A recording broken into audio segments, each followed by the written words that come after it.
Assalamualaikum. Nepangkeun Nabi Abdi Kendra.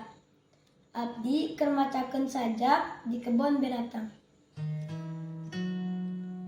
Di kebon binatang kenging beri putra Mandala.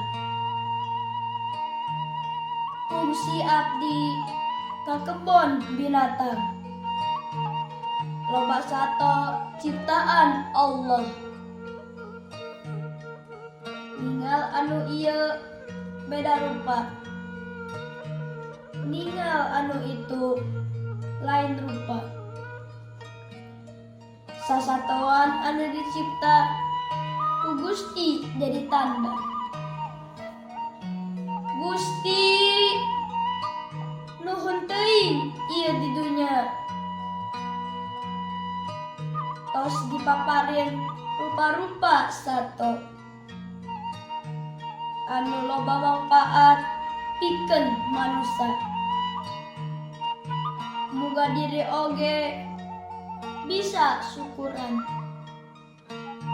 maparin ku doa jeung keimanan. Wassalamualaikum warahmatullahi wabarakatuh.